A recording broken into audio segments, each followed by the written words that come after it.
This is actually from a Japanese manga series called Doraemon, and it features a cat from the 22nd, a robotic cat from the 22nd century who helps this boy, human boy, out throughout his childhood years until adulthood.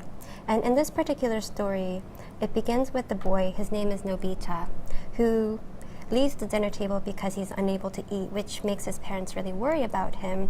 And so the robotic cat finds a solution, and he pulls out this futuristic device from his magical pocket called the mini black hole. And the black hole is kind of explained in this little panel here as a graveyard of outer space. It swallows up everything in sight, but not even light can escape it. And what Doraemon, the robotic cat, does is gives Nobita this little speck of the black hole, which he consumes, and it enables him to finish his meal. And then the following day, Nobita is talking to his friend about how many bowls of rice he can eat, and this leads to the friends having an eating contest. And in order to win, Nobita goes back home and eats more of the black hole, which eventually does enable him to win the contest, but then he falls asleep after eating such a big meal. And every single time he inhales and exhales, because he's snoring, so when he inhales, everything that's within his gravitational pull gets sucked in. And so the story ends with his mother really frustrated at the fact that all this junk has accumulated at their doorstep. And so I think this is another very playful and interesting way that mediates our fears of the black hole. I think in Japanese popular culture, the black hole is made manifest in the form of like a superpower. And I'm only going to talk about some of them, but everyone's familiar with Pokemon. Yes? Okay, I don't know very many people who don't know what Pokemon is. But you see here, this is a Pokemon named Gardevoir.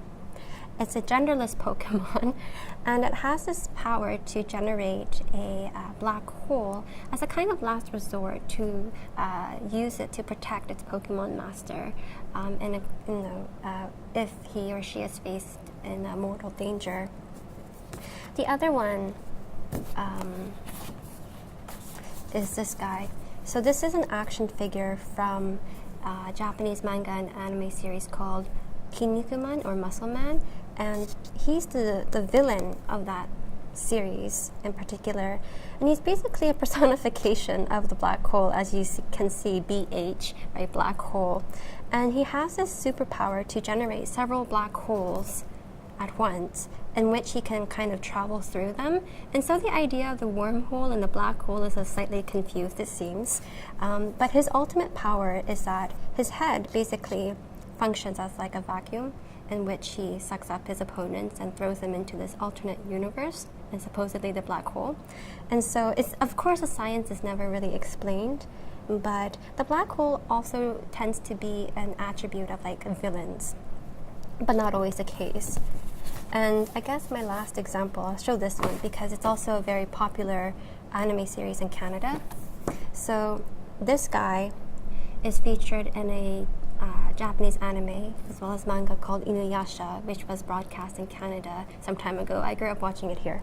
But he has this power, or rather, the male line in his family is cursed with this black hole on his palm. And it's never really called the black hole in the anime series. But it functions in the same way, in that every single time he opens up his palm, whatever is within his gravitational pull gets sucked in, and overuse of this power risks him being sucked into his own hand, which I guess scientifically it doesn't make any sense. But this guy's name is Miroku from Inuyasha, actually. So those are just some, I guess, fun ways, entertaining ways in which the black hole is represented in Japanese popular culture and anime as a kind of superpower. But it's not only in Japan, actually. In North America, you have Silver Surfer. He's a Marvel hero. I think he's able to manipulate like cosmic power and generate black holes as a superpower too. It's very cool.